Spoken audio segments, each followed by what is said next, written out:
Hello, ladies and gentlemen. Welcome back to the backstory. If you're new here, kindly hit the subscribe button and the notification bell down below so that you can be notified whenever we post a new video. Now, ladies and gentlemen, as we still come to terms with the death of the former Prime Minister Raila Odinga, we are being informed that the burial committee is already meeting and the process of the repatriation of his body back to Kenya has also begun, whereby the Prime Cabinet Secretary, Honorable Musalia Mudavadi, and a team that had been selected have already left Nairobi en route to India.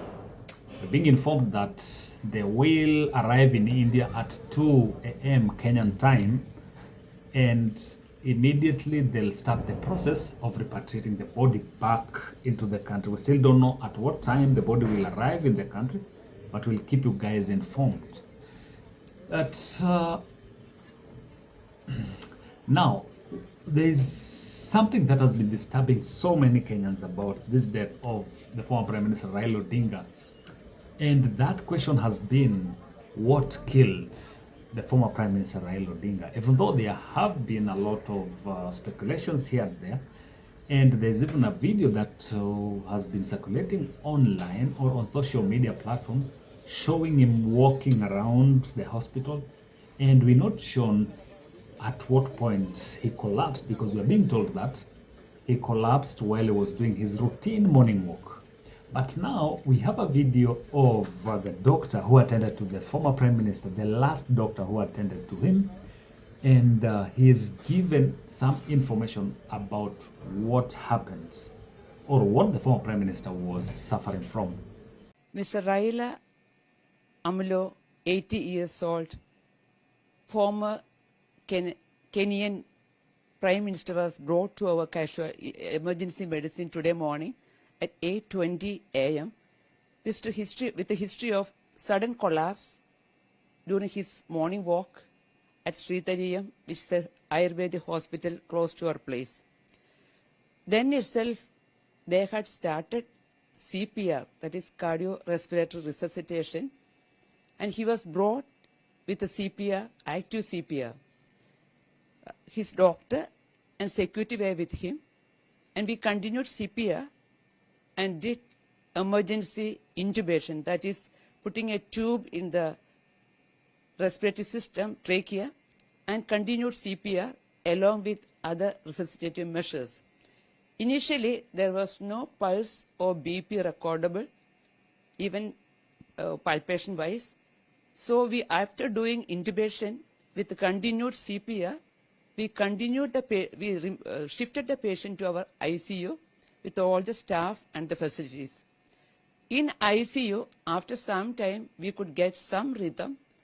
On the monitor, it showed ST elevation in the ECG leads, in the anterior leads, plus we could see regional wall motion abnormalities, that is reduced movement of one artery territory, that is LAD territory.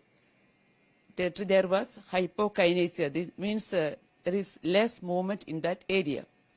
So after stabilizing him with some IV fluid and all, we just give him an injection, that is injection reticulates, for dissolving the clot if it is there in the coronary arteries. And we could see him with the significant edema of the right lower limb, right leg. When whatever information we got from the doctor was he was a diabetic, hypertensive, chronic kidney disease patient. He had right lower limb DVT, for which he was put on IVC filter. And recently he had a thin subdural hematoma. Last Saturday when it was done, that was almost very thin. And the neurosurgeon was the doctor who was with us in the ICU and who followed the patient from, accompanied the patient from Sritariyam.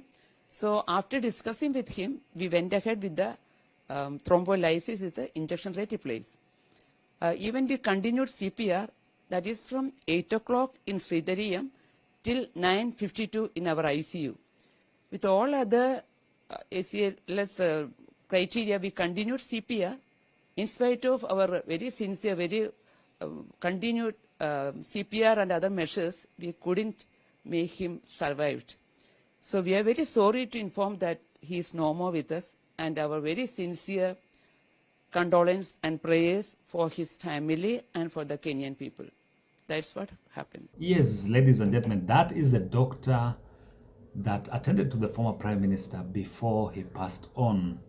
And from that video, you're able to tell, or she's saying that the former Prime Minister was suffering from hypertension, that is high blood pressure, and then he was also diabetic. High blood pressure, and he was also diabetic. And the third issue that she's talked about is they suspected that there was a blood clot in his system. So they tried first resuscitating him after he passed on, after he fell. Then the doctors now took him to another referral hospital whereby they tried doing all their best to resuscitate him. They took him all the way to the ICU where they administered some medication. And at some point, the doctor says that the former Prime Minister was responding very well to medication, and they could feel, at least they could see on the screen that there was some response because the pulse could be seen on the screen. And there was hope. Somehow there was hope. But unfortunately, this was done between 8 to around 9:52. So by around 9:52 in the morning, that is Indian time, the former Prime Minister was pronounced dead. So ladies and gentlemen, that is the information we are getting from this doctor who attended to the former Prime Minister while in India. And as you know, the process of his repatriation has started, and on the screen you can see the videos that his body has been moved from that main hospital, and I think it has been taken to some place where it was received by Kenyan ambassador or high commissioner to India. By the time the Prime Cabinet Secretary Musalia Mudavadi and his team arrive in India, they'll get that all the necessary requirements and preparations have been made, and then thereafter the process of coming back to Kenya with the body of the former Prime Minister will begin. And other information that we are getting is that it's still unverified report. It is that the former Prime Minister might be buried on Saturday, that he had indicated in his will that he should be buried 72 hours after his death. But that is still unverified report. So we're still waiting for communication from the burial committee, which is currently sitting and holding meetings. They should get back to Kenyans on the plans that is between tomorrow when the body arrives all the way to Saturday, if whatever we're hearing is true, that he will be buried on Saturday. But should there be any other information or should there be changes, then we'll keep you guys posted. So ladies and gentlemen, that is it from us. We wanted to just inform you about that latest development on what killed the former Prime Minister. So ladies and gentlemen, that is it from us. Until next time, bye bye. But if you're new here and you like our content, kindly hit the subscribe button and the notification bell down below so that you can be notified whenever we post a new video. Until next time, bye bye.